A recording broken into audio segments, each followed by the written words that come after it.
Lord, హల్లెలూయా. అంత బాగున్నారా?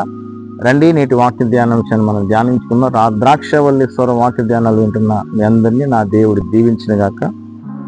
యోహాను సువార్త 15 మొదటి వచ్చిన నేను చదువుతున్నాను. వీలైతే బైబిల్ తెరిచి గమనించండి. నేను నిజమైన ద్రాక్షవల్లిని, నా తండ్రి వ్యవసాయకుడు. నాలో ఫలింపని ప్రతి తీగను ఆయన తీసి పారవేను. ఫలించు ప్రతి తీగ మరి ఎక్కువగా ఫలింపవలనని దానిలోని పనికిరాని తీగలను తీసివేయను. నేను మీతో చెప్పిన మాటను బట్టి మీరు ఇప్పుడు పవిత్రులై ఉన్నారు.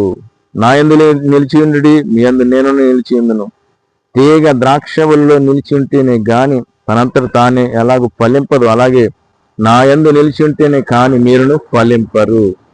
Praise lord. కింద ఇది ఎంత చెప్పుకుంటూ వెళ్తే ద్రాక్షవల్లిని గురించి, ఆయనతో అంటు కట్టబడిన వారు, ఆయనతో పెనవేసుకున్న ఆత్మీయ జీవితంలో బ్రతుకుతున్న వారు ఫలిస్తారని, బహుగా ఫలించడం వలన నా తండ్రి మహిమపరచబడనని కింద చదువుకుంటూ వెళ్తే ఉంటుంది. కనుక ద్రాక్షవల్లి ఆయనే.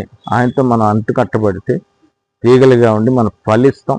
కనుక మనం అటువంటి ఫలభరితమైన అనుభవాల్లో ఆత్మీయంగా జీవించాలని దేవుడి లోకానికి వచ్చి మనల్ని ఆయనతో అంటు కట్టుకున్నారు.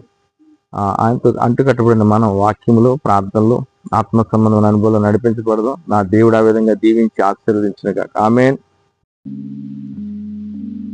God bless you. ప్రార్థన. పరిశుద్ధుడా, ప్రేమ స్వరూపి, నిజమైన ద్రాక్షవల్లిగా మీరున్నారు. మీతో అంటు కట్టబడి ఈ ఆత్మీయాత్రలో మేము కొనసాగేటట్లు మీకు వేరుగా ఉండి మేమేమి చేయలేం, ఫలింపలేం. కనుక మీతో అంటు కట్టబడితే బహుగా ఫలిస్తాం. ఫలించడం వలన నా తండ్రి మహిమపరచబడను. అటువంటి అనుభవాలు బిడ్డలందరినీ దీవించి నడిపించమని యేసుక్రీస్తు నామములో అడుగుతున్నాము తండ్రి. Amen. Thank you. God bless.